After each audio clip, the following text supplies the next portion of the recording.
요한계시록 13장 1절에서 10절입니다. 내가 보니 바다에서 한 짐승이 나오는데 뿔이 10이요 머리가 7이라. 그 뿔에는 10왕관이 있고 그 머리들에는 신성모독하는 이름들이 있더라. 내가 본 짐승은 표범과 비슷하고 그 발은 검의 발 같고 기브 사자 입 같은데 영이 자기의 능력과 보좌와 큰 권세를 그에게 주었더라. 그의 머리 하나가 상하여 죽게 된 것 같으니 그 죽게 되었던 상처가 나음에 온 땅이 놀랍게 여겨 짐승을 따르고 영이 짐승의 권세를 주므로 영에게 경배하며 짐승에게 경배하여 이르되 누가 이 짐승과 같으냐 누가 내게 이와 더불어 싸우려 하더라. 또 짐승이 과장되고 신성모독을 말하는 입을 받고 42달 동안 일할 권세를 받으니라. 짐승이 입을 벌려 하나님을 향하여 비방하되 그의 이름과 그의 장막 곧 하늘에 사는 자들을 비방하더라. 또 권세를 받아 성도들과 싸워 이기게 되고 각 족속과 백성과 방언과 나라를 다스리는 권세를 받으니 죽임을 당한 어린 양의 생명책에 창세 이후로 이름이 기록되지 못하고 이 땅에 사는 자들은 다 그 짐승에게 경배하리라. 누구든지 귀가 있거든 들을지어다. 사로잡힐 자는 사로잡힐 것이요 칼에 잡을 자는 마땅히 칼에 죽을 것이니 성도들의 인내와 믿음이 여기 있느니라. 아멘.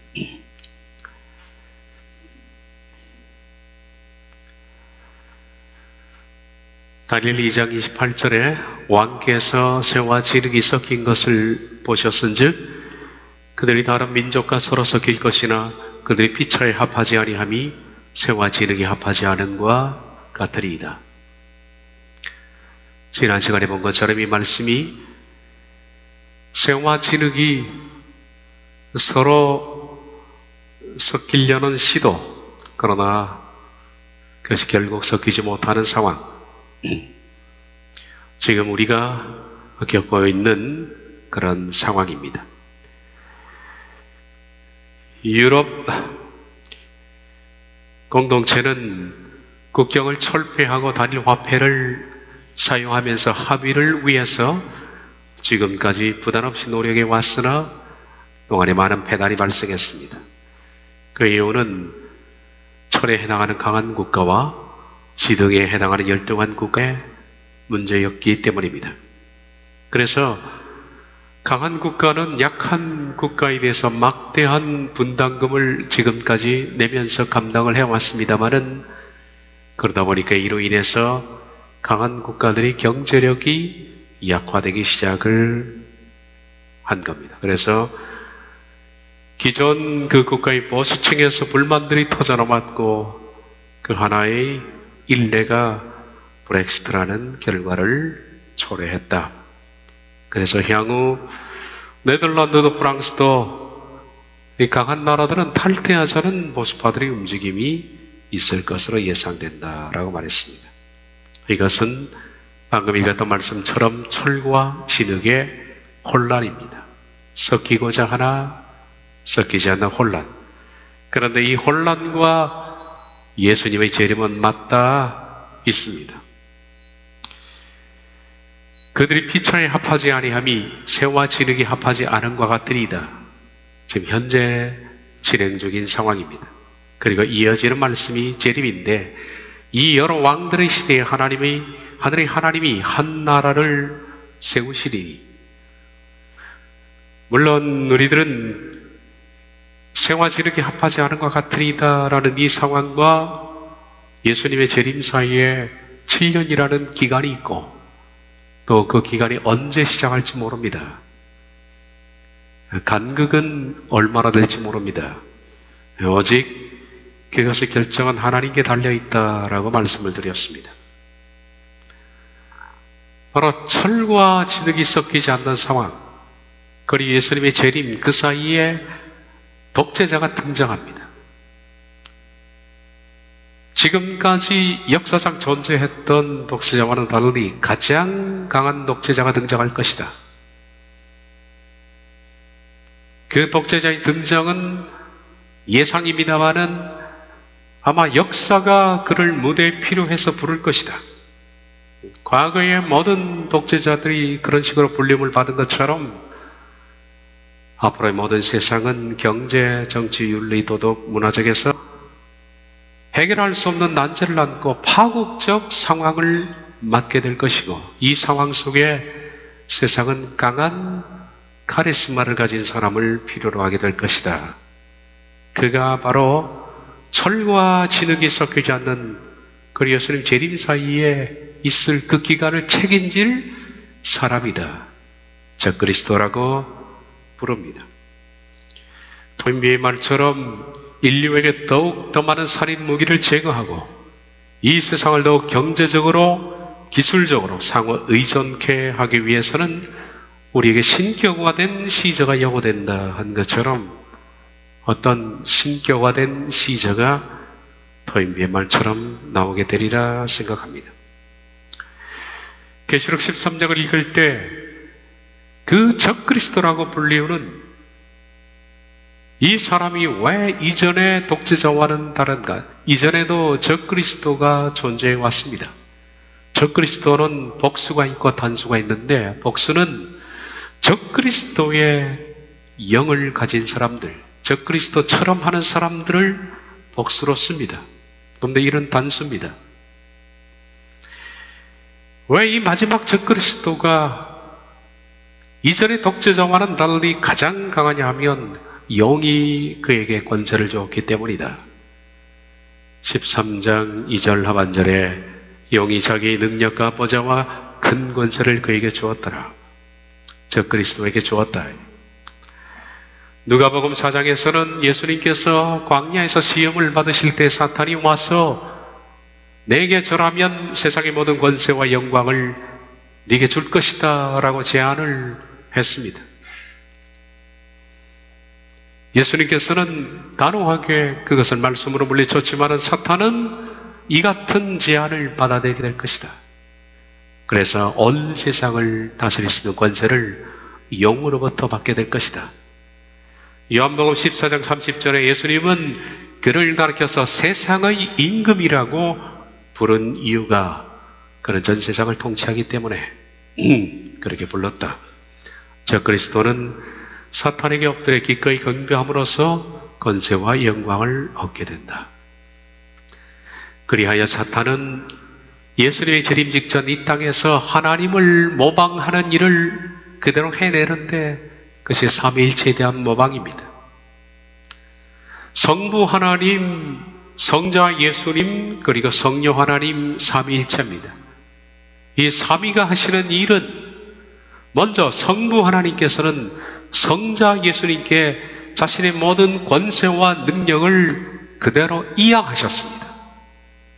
요한복음 5장 26절 27절에 보면 심판하는 권세를 주었다. 예수님 그렇게 아버지께서 나에게 심판하는 권세를 주셨다.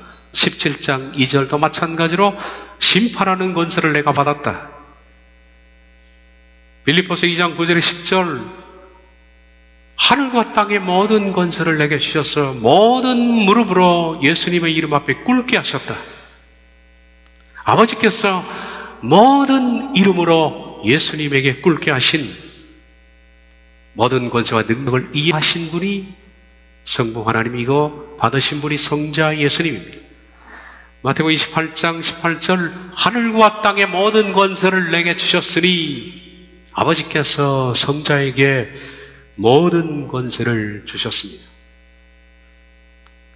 성령님은 어떤 역할을 하느냐? 성령님은 예수님이 이 땅에 승천하신 뒤에 두 번째 보혜사로 이 땅에 오셔서 성령님이 하는 일은 성령님에 대해서 증거하는 것이 아니고 오직 성자 예수님에 대해서만 증거하는, 성령님은 자신에 대해서는 증거하지 않습니다. 예수님에 대해서만 증거합니다. 그래서 그리스도인들로 하여금 예수 그리스도를 순종하게 하고 말씀을 이해하게 하고 이런 역할을 하는 것이 성령님의 역할이다. 그래서 그분이 두 번째 보혜사이십니다. 첫 번째 보혜사는 예수님이. 요한복음 14장 26절 보혜사 곧 아버지께서 내 이름으로 보내신 성령, 그가 너에게 모든 것을 가르치고 내가 너에게 말한 모든 것을 생각나게 하리라. 그래서 성령님은 이름이 없습니다. 성령님은 그냥 거룩한 영이십니다.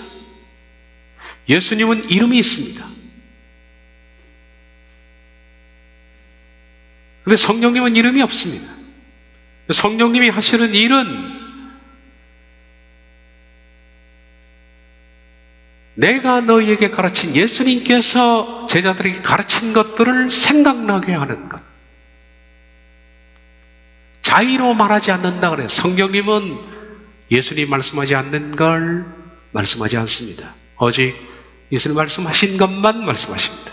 그리고 기억나게 하고 생각나게 하고, 그래서 예수님이 승천하신 이후에 제자들이 성령님의 조명을 받아서 그들은 예수님의 일생 가운데 있었던 일을 면밀히 기억하게 해서 성경으로 기록하게 한 거예요.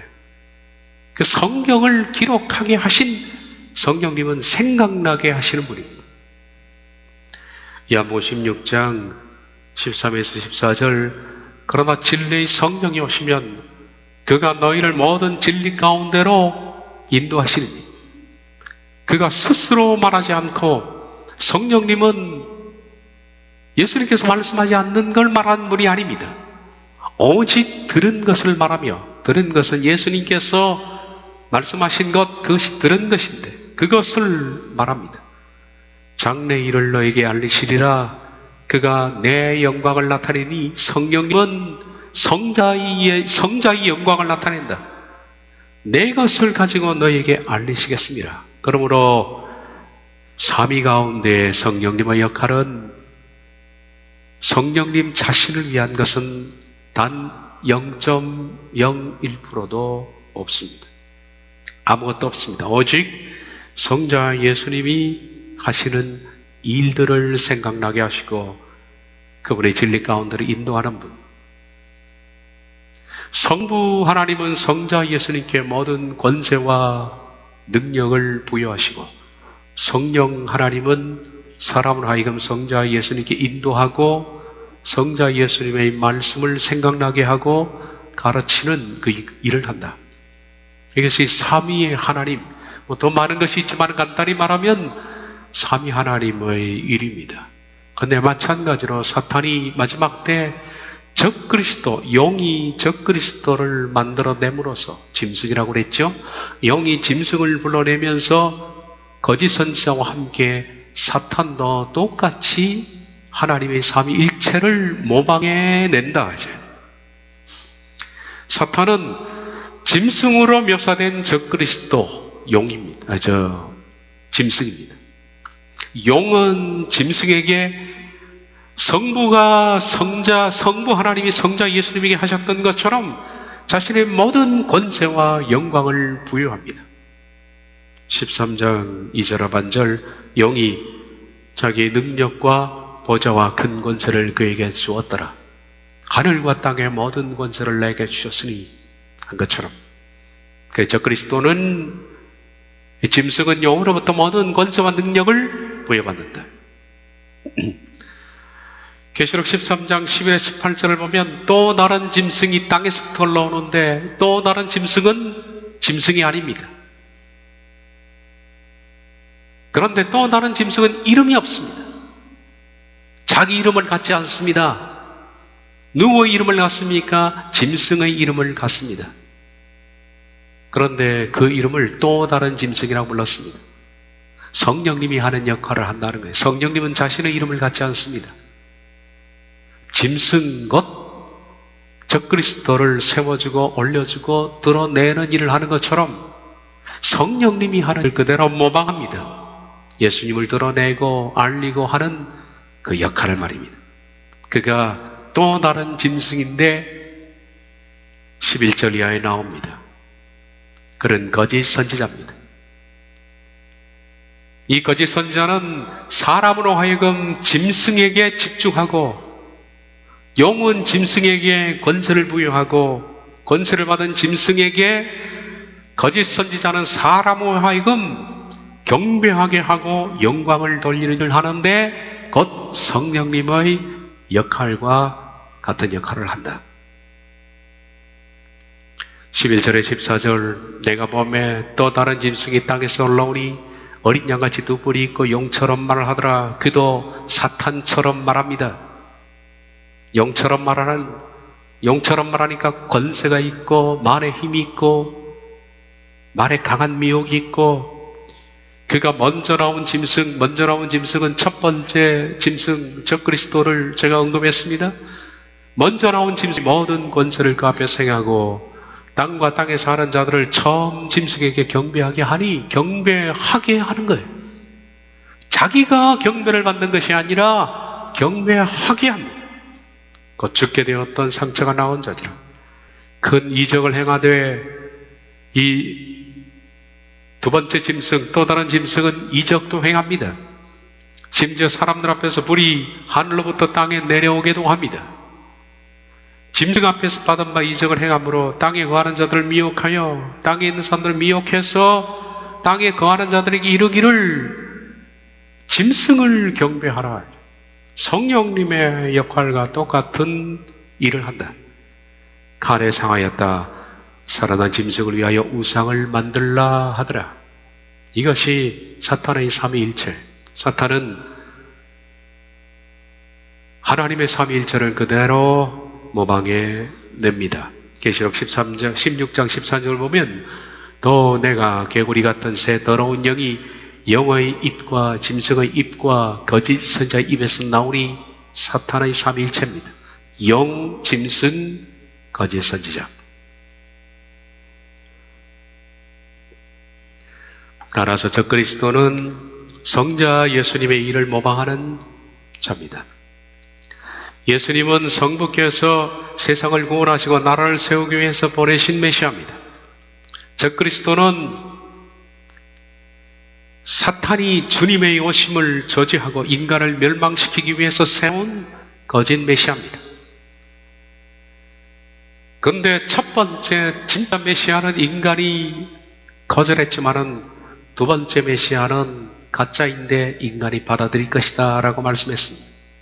그만큼 앞으로 사람들의 주의와 집중을 적그리스도가 끌 것이다. 예수님은 스스로 인간의 형체로 이 땅에 오신 하나님입니다.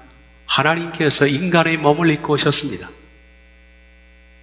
그는 근본 하나님과 본체이시나 하나님과 동등됨을 취할 것으로 여기지 아니하시고 자기를 비워 종의 형체를 가져 사람의 모양으로 나타나셨음에 곧 십자가에 죽으심이라.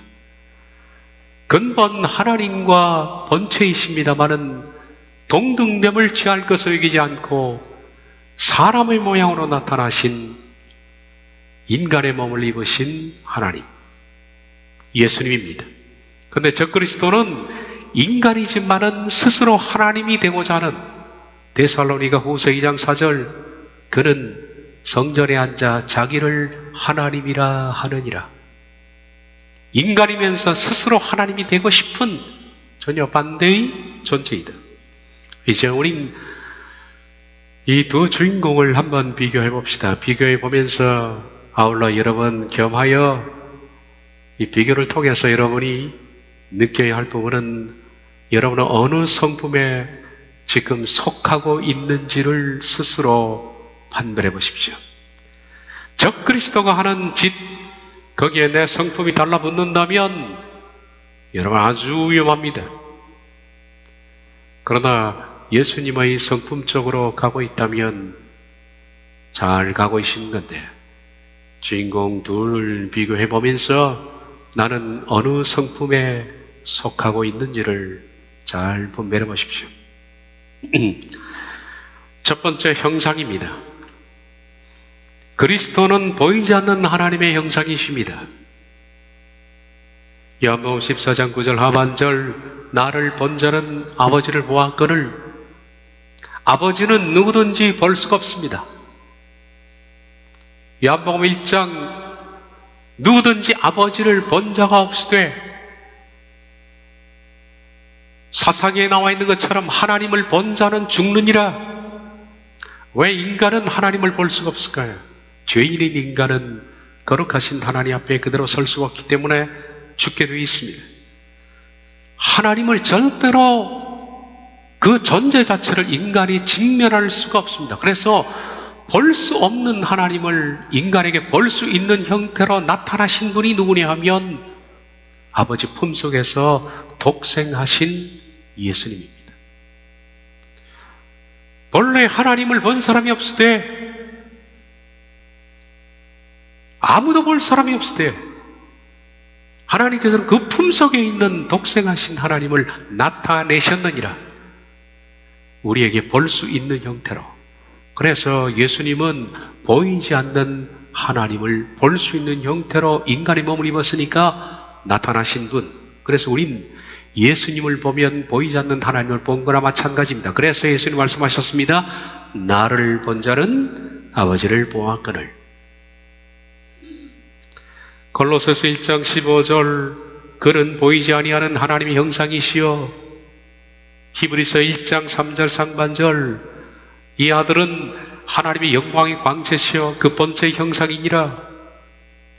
마찬가지로 하나님의 자녀들은 물론 보이지 않는 하나님의 형상이 되어야 합니다. 예수님의 형상을 닮아가는 것이 구원일진데 하나님을 모든 사람들은 볼 수 없을 때 누구를 통해서 봐야 하느냐 하면 여러분을 통해서 하나님을 봐야 합니다. 그것이 그리스도인들의 모습입니다. 볼 수 없는 하나님을 볼 수 있는 대로 볼 수 있도록 반사하는 반사체. 그것이 바로 우리가 기도할 때도 좁은 길 합니다만은 좁은 길이 뭡니까? 우리 같이 여기서 예배 드린다고 좁은 길 가는 거 아닙니다. 이 공동체에 같이 속해 있다고 해서 좁은 길 가는 거 아닙니다. 좁은 길은 치열하게 자기를 죽이는 데 있지 않습니까?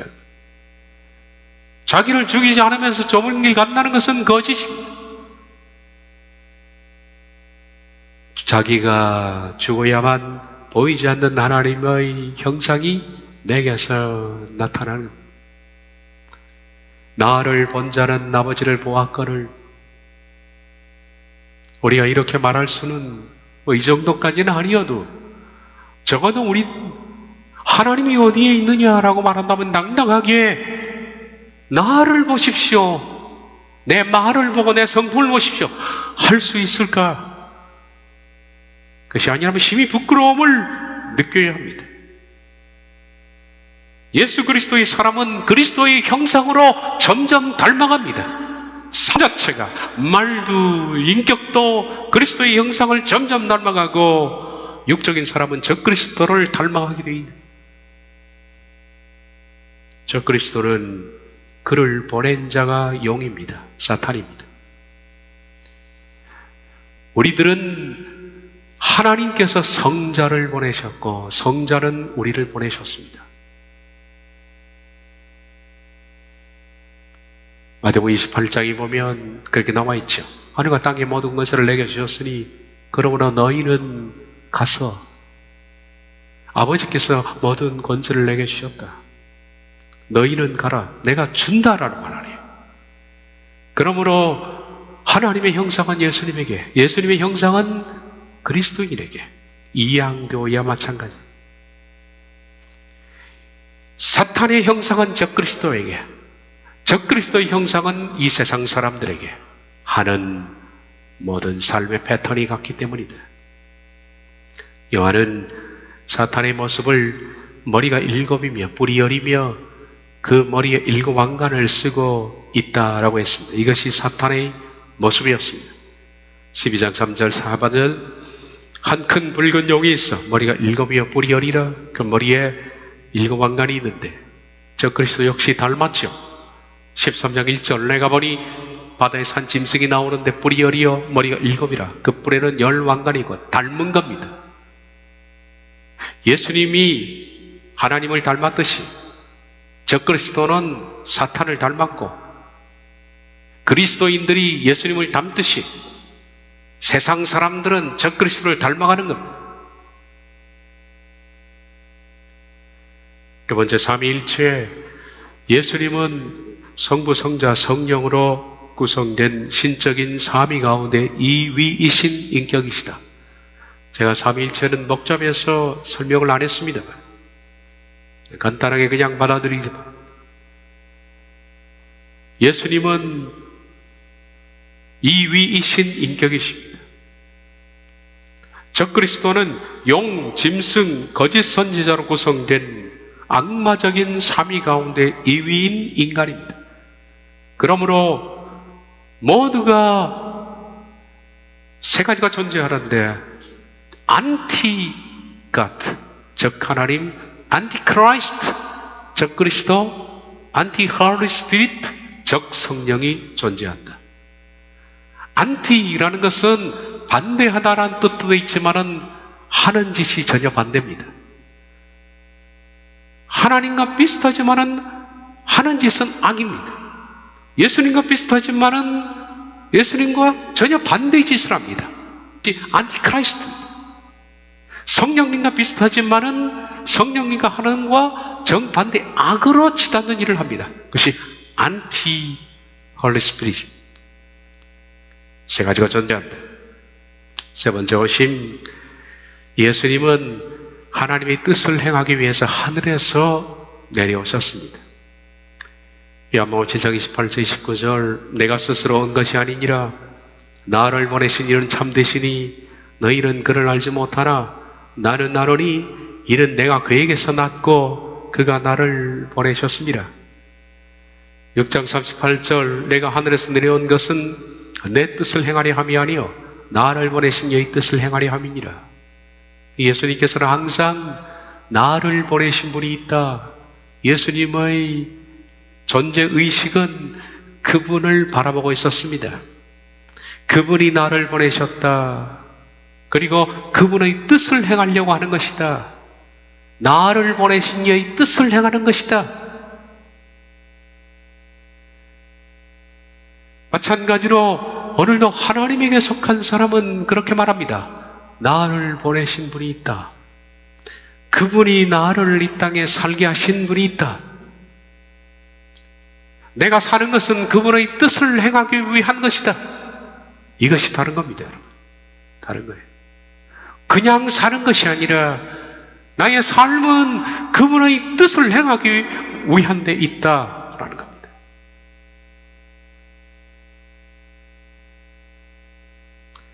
예수님은 아버지 이름으로 오셨다. 요한복음 5장 43절 상반절 나는 내 아버지 이름으로 왔으며 근데 적그리스도는 사탄의 뜻을 성취하기 위해서 음부에서 나온다. 11장 7절 중반절 무정행으로부터 올라오는 짐승은 무정행에서부터 올라온다. 17장 8절 내가 본 짐승은 전에 있다가 지금은 없으나 장차 무정행으로부터 올라와 멸망으로 들어갈 자리. 그리고 그는 자기 이름으로 옵니다. 좀 다른 점인데 예수님은 아버지 이름으로 왔습니다.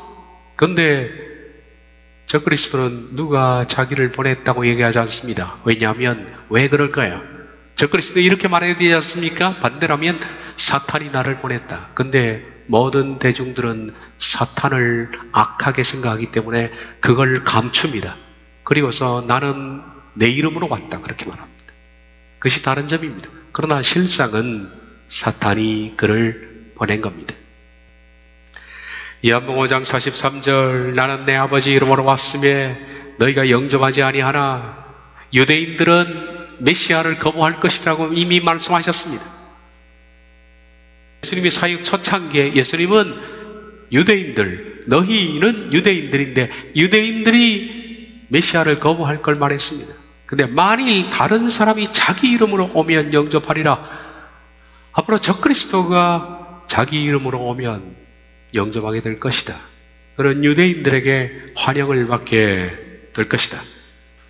데살로니가 후서 2장 4절 그는 대적하는 자라 신이라고 불리는 모든 것과 숭배함을 받는 것에 대항하여 그 위에 자기를 높이고 하나님의 성전에 앉아 자기를 하나님이라고 내세우느니라. 그는 스스로 자기를 높입니다. 그러니까 적그리스도에 속한 사람들은 특징이 자기를 높이는 일을 합니다. 자기 PR, 자기 감정에 충실하고 자기 주장, 자기 논리 이런 것에 함몰되어 있는 사람, 성품은 우린 예수 그리스도의 성품을 닮아야 하는데 말입니다. 예수님은 온유와 순결과 은혜로 충만하시며 우리를 위해서 희생된 양이십니다. 마찬가지로 하나님의 사람들은 예수님을 닮아서 온유하고 순결하고 은혜로 충만해야 합니다. 그분은 하나님이시며 동시에 죄가 없으신 완전한 인간이시다. 빌립보서 2장 6절 8절 그런 근본 하나님의 본체시나 하나님과 동등됨을 취할 것으로 여기지 아니하시고 오히려 자기를 비워 종의 형체를 가지사 사람들과 같이 되셨고 사람의 모양으로 나타나사 자기를 낮추시고 끝까지 복종하셨으니 그 십자가에 죽으심이라. 여기서 우리들은 어린 양이신 예수님의 성품을 보며 우리가 누구를 어떤 모습으로 닮아가야 할지 모델 케이스가 여기 되어 있는 거예요.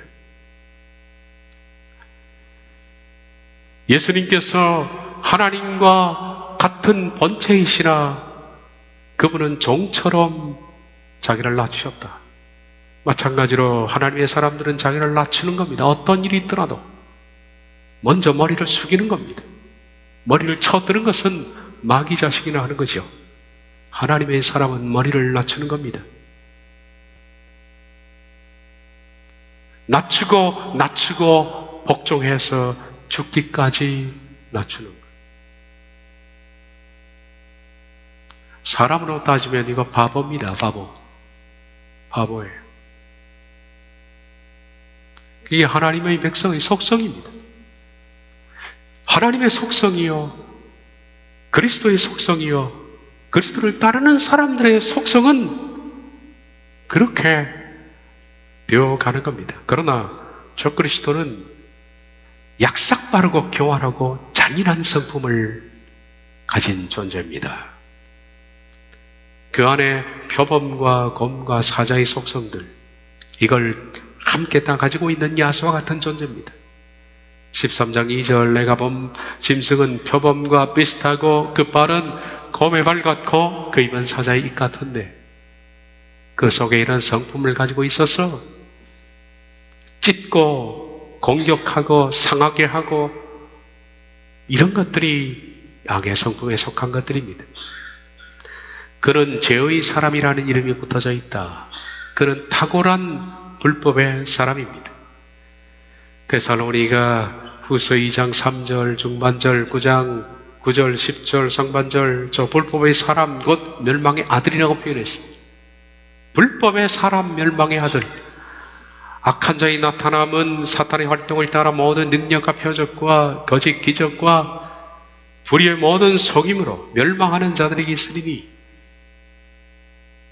세상의 영광에 대해서는 예수님은 하늘과 땅의 모든 권세를 아버지께 다 받았지만은 세상에서부터 오는 칭찬과 영광은 다 거절하셨습니다. 마태복음 4장 8절에 10절 마귀가 또 그를 데리고 지극히 높은 산으로 가서 천하 만국과 그 영광을 보여주며 이르되 만일 내게 엎드려 경배하면 이 모든 것들을 내게 주리라. 예, 예수께서 말씀하시되 사탄아 물러가라. 기록되었으되 주 너희 하나님께 경배하고 다만 그를 섬기라 하였느니라. 저 그리스도는 그 능력을 사탄으로부터 직접 받으며 그의 보좌와 큰 권세도 역시 그에게서 받습니다. 영이 자기의 능력과 보좌와 큰 권세를 그에게 주었더라. 그는 사탄의 능력으로 모든 거짓 이적을 행하며 온몸과 영혼을 사탄에게 바칠 것이다. 똑같이 흉내내는 것은 예수님이 부활하셨듯이 그도 또 부활을 흉내낸다는 겁니다. 그리스도께서는 부활을 통해서 하나님의 아들이라는 확실한 증거를 보이셨습니다. 로마서 1장 4절 하반절 죽은 자들 가운데서 부활하사 능력으로 하나님의 아들로 선포되셨으니 곧 우리 주 예수 그리스도시니라. 사도행전 17장 31절 그를 죽은 자 가운데서 다시 살리신 것으로 모든 사람에게 믿을 만한 증거를 주었습니다. 부활은 그리스도께서 하나님의 아들이라는 확증입니다. 적그리스도 역시 부활을 흉내냅니다. 그는 안티크라이스트니까. 세상의 이목을 자신에게 집중시킬 부활 사건을 흉내내는데 계시록 13장 3절 4절 그의 머리 하나가 상하에 죽게 된 것 같으니 죽게 되었던 상처가 나오매 온 땅이 놀라게 여겨 짐승을 따르고 용이 짐승에게 권세를 주므로 용에게 경배하며 짐승에게 경배하되 누가 이 짐승과 같으냐 누가 능히 이와 더불어 싸우려 하더라. 머리 하나가 죽게 된 상태에서 살아났습니다. 이것이 적그리스도가 예수님처럼 죽었다 살아날 사건을 말하는 건지 아니면 머리 7개 가운데 하나가 죽었다 살아나니까 어떤 완전히 희망 없는 사건을 그가 소생시킬 놀라운 일을 할 것인지는 명확치는 않습니다. 어쨌든 부활에 비견될 만한 완전히 절망 가운데 희망을 만들어내는 사건을 하나 일으킬 것이다. 말씀. 예수님은 온유와 사랑과 거룩함으로 사람을 놀라게 했습니다. 예수님은 그분의 말씀을 듣는 사람들이 예수님의 말씀 속에 나오는 온유함, 사랑, 거룩함 때문에 압도가 됐습니다. 여러분, 우리가 똑같은 말을 하지만은 말에는 뭐가 있습니까? 인격이 있습니다. 그 사람의 인격이 있고 성품이 있습니다. 말에 힘이 있다는 것은 말에 있는 그 문자가 아니라 그 뒤에 붙어 있는 보이지 않는 그 사람의 인격과 거룩함의 성품일 겁니다. 바로 그것이 사람을 압도하는 겁니다. 근데 예수님은 똑같은 말을 하더라도 그분은 너무 온유하시고 그리고 그분은 너무나 사랑이 깊으시고 너무나 거룩하셔서 예수님의 말씀을 들으면 그 말씀을 듣는 사람이 넋이 나가버리는 거예요. 혼이 빠져버리는 겁니다. 요한복음 7장 45절에 47절 우리가 이렇게 해야 하는데 우리 그리스도인들이 말을 할 때 상대방이 내 말을 들으면 그 온유함과 사랑과 거룩함에 적어도 우리가 감동은 못하더라도 그 사람의 말 속에 매어있는 온유와 사랑과 거룩함으로 정말 그 감동을 받을 정도는 되어야 되지 않겠습니까? 그게 그리스도인들이 쓰는 말입니다. 그렇게 해야 합니다, 여러분.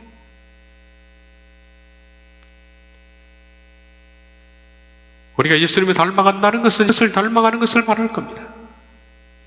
아랫사람이 대제사장들과 바리새인들에게 오니 그들이 묻되 어찌하여 잡아오지 못하였느냐?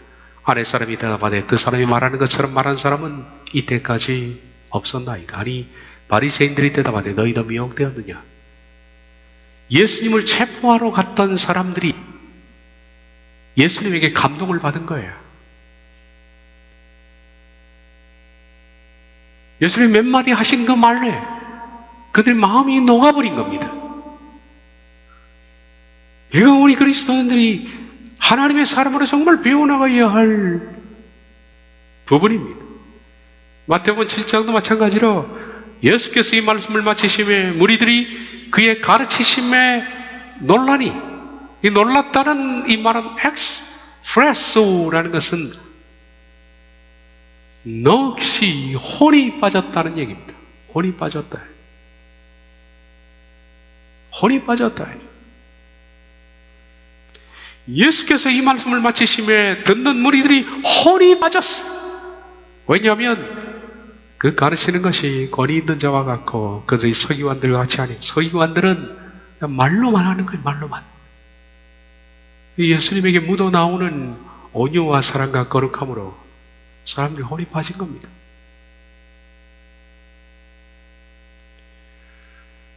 우리들은 그렇게 닮아가도록 합시다, 여러분. 그게 아니면 우린 바른 길을 가지 못하는 겁니다. 말쟁이가 되지 말고 하나님의 사람이 되기를 바랍니다. 말은 누구나 할 수 있어요. 근데 적그리스도는 예수님과 반대로 예수님의 온유와 사랑과 거룩함의 속에서 나오는 말을 썼지만 적그리스도는 들으면 분노가 치닫고 악이 충만하고 그리고 사람이 선동되고 하나님을 모독하고 인간관계가 서로 깨지고 다투고 싸우고 하는 쪽으로 가는 게 적그리스도의 특징이며 적그리스도에 속한 사람의 특징이 그렇습니다. 분열하고 깨고 다투고 싸우고. 보십시오.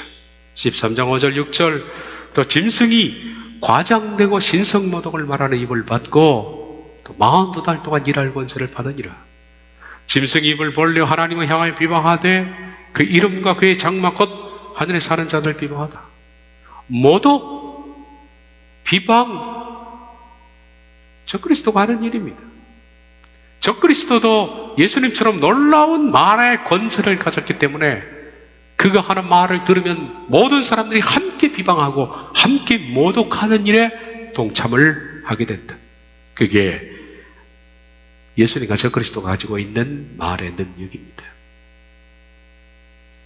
사역기간 예수님의 사역은 3번의 6월절을 거쳤습니다. 그러므로 3년 반으로 추정이 됩니다.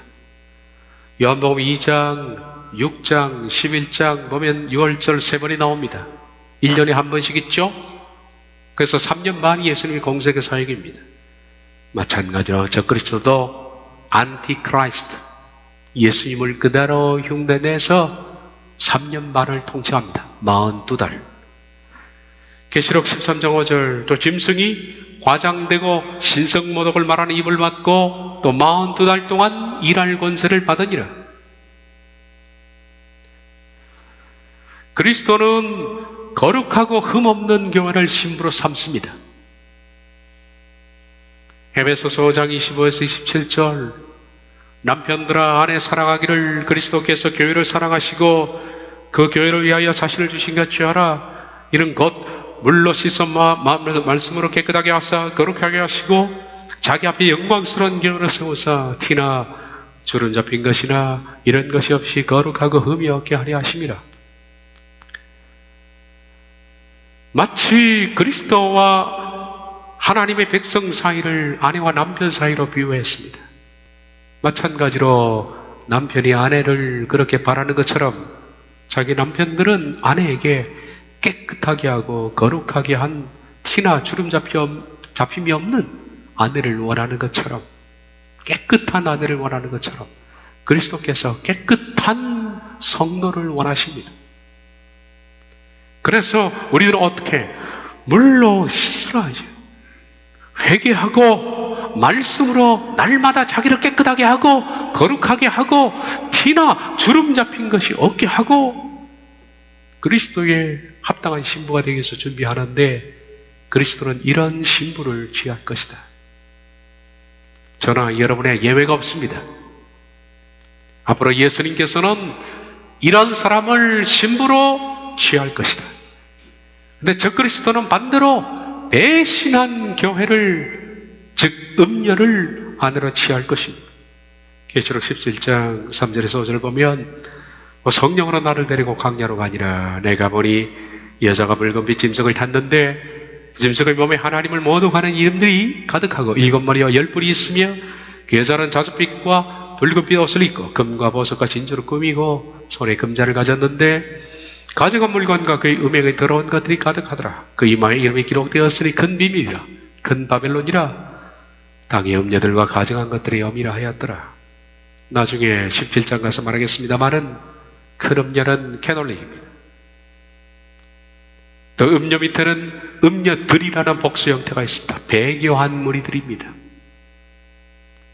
그 음녀를 큰 바벨론이라고 불렀는데 바티칸 성당을 가서 보면 왜 큰 바벨론이라고 불렀는지 알 수가 있습니다. 보면 합니다. 말이 필요 없습니다. 그냥 논리고 역사가 다 필요 없고 그냥 가서 보면 합니다. 적그리스도는 이 땅에서 그리스도께서 순결한 앞에 나와 있는 것처럼 매일같이 회개하여 물로 씻고 말씀으로 자기를 깨끗하게 하고 거룩하게 하고 날마다 티나 주름 잡힌 것이 없게 한 그 신부를 취할 것입니다.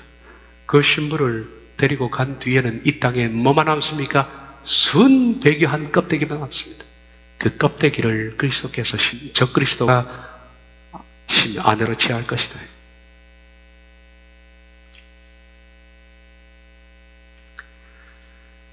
그리스도께서는 재림할 때 흰말을 타고 오십니다. 계시록 19장 11에 16절 또 내가 하늘이 열린 것을 보니 보라 백마와 그것을 탄 자가 있으니 그 이름은 중심과 진실이라 그가 공의로 심판하며 싸우더라. 그는 불꽃 같고 그 머리에는 많은 관들이 있고 또 이름 쓴 것 하나가 있으니 자기밖에 아는 자가 없고 또 그가 피 뿌린 옷을 입었는데 그 이름은 하나님 말씀이라 칭하더라. 하늘에 있는 군대들이 희고 깨끗한 세마포 옷을 입고 백마를 타고 그를 따르더라. 그 입에서 기리한 검이 나오니 그것으로 만국을 치겠고 친히 그들을 철장으로 다스리며 또 친히 하나님 그 전능하신 이 맹렬한 진노의 포도주를 밝혔고 옷과 그 다리에 이름을 쓴 것이 있으니 만왕의 왕이여 만주의 주라 하였더라. 흰말을 타고 온다. 적그리스도도 예수님을 흉내내서 마찬가지로 흰말을 타고 등장합니다. 계시록 6장 2절 이에 내가 보니 흰말이 있는데 그 탄 자가 활을 가졌고 면류관을 가졌고 받고 나아가서 이기고 또 이기려 하더라. 그리스도께서도 성도가 된 사람에게 인을 치는 것처럼 적그로 성도인 사람에게 인치는 것처럼 적그리스도도 장차 자기 백성, 이 악한 백성에게는 자기 마크를 찍을 것이다. 흉내를 똑같이 냅니다. 에베소서 1장 13절 그 안에서 너희도 진리의 말씀 곧 너희의 구원의 복음을 듣고 그 안에서 또한 믿어 약속의 성령으로 인치심을 받았으니 제가 성령의 인침을 받는다는 뜻이 뭔지는 따로 시간을 내어야 할 정도로 좀 많은 분량입니다. 기회가 되면 제가 성령의 인침에 대해서 말씀드리겠습니다. 어쨌든 하나님께서는 성령으로 그 백성을 인치십니다. 계시록 7장 4절 내가 인침받은 자의 수를 늘으니 이스라엘 자손의 각 지파 중에서 인침을 받은 자들이 14만 4천이니 적그리스도도 자기 백성의 일을 친다. 계시록 13장 6에 17 그가 모든 자 곧 작은 자나 큰 자나 부자나 가난한 자나 자유인이나 종들에게 그 오른손이나 이마의 표를 받게 하고 누구든지 표를 가진 자 외에는 매매를 못하게 하니 이 표는 곧 짐승의 이름이나 그 이름의 수라. 지혜 있는 자는 수를 세워보라. 666이다 그러죠. 그리고 때를 변개한다. 예수님은 탄생 때 역사의 때를 바꿨습니다. 탄생을 전후해서 예수님의 탄생 전 before Christ, 예수님의 탄생 후 아노도미는 영어 after king입니다. 왕이 오신 뒤로 바꿨습니다. 마찬가지로 적그리스도도 똑같이 예수님이 흉내내기 때문에 그가 등장하는 날 지금 서기 몇 년도 하는 것은 없어집니다. BC AD는 없어집니다. 그리고 자기 탄생을 원년 1년으로 잡는다. 다니엘 7장 25절 그가 장차 지극히 높으신 이를 말로 대적하며 또 지극히 높으신 이의 성도를 괴롭게 할 것이며 그가 또 때와 법을 고치고자 할 것이며 성도들은 그의 손에 붙임받아 한때와 득대와 반대를 지내요. 때 곧 시기를 바꾸고 법을 고쳐버린 네 세상에 있는 모든 법들을 다 바꿔버린다.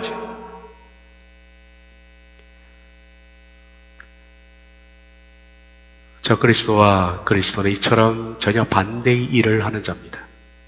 말씀의 결론을 맺고 마치겠습니다. 오늘까지는 우리들은 어느 쪽 사람인가요?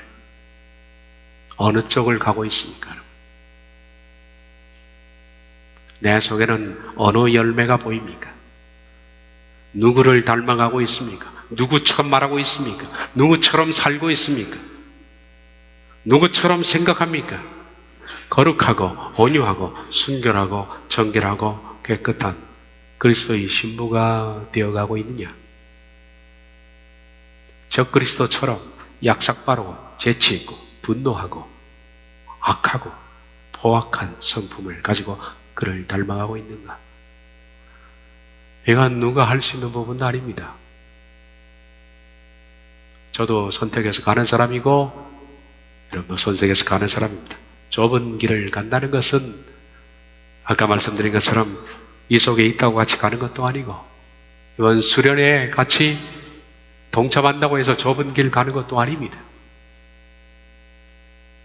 이 길을 가는 사람과 함께 공동체에서 말씀을 같이 듣고 같이 공감한다고 해서 가는 게 아닙니다. 좁은 길 가는 사람은 개개인이 가는 겁니다. 자기를 날마다 쳐서 복종시키고 날마다 죽고 날마다 회개하고 날마다 바꿔가는 사람이 가는 겁니다. 그것은 개인의 문제입니다. 어찌하시겠습니까? 하나님의 은혜가 여러분과 함께 있기를 바랍니다. 기도하겠습니다.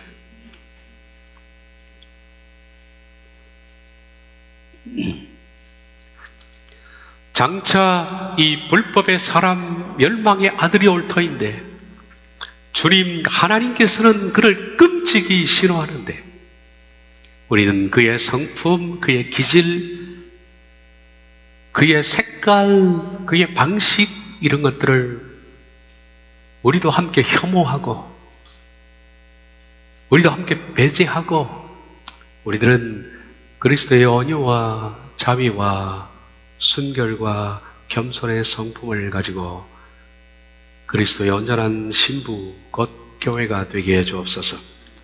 예수님의 이름으로 기도하옵나이다.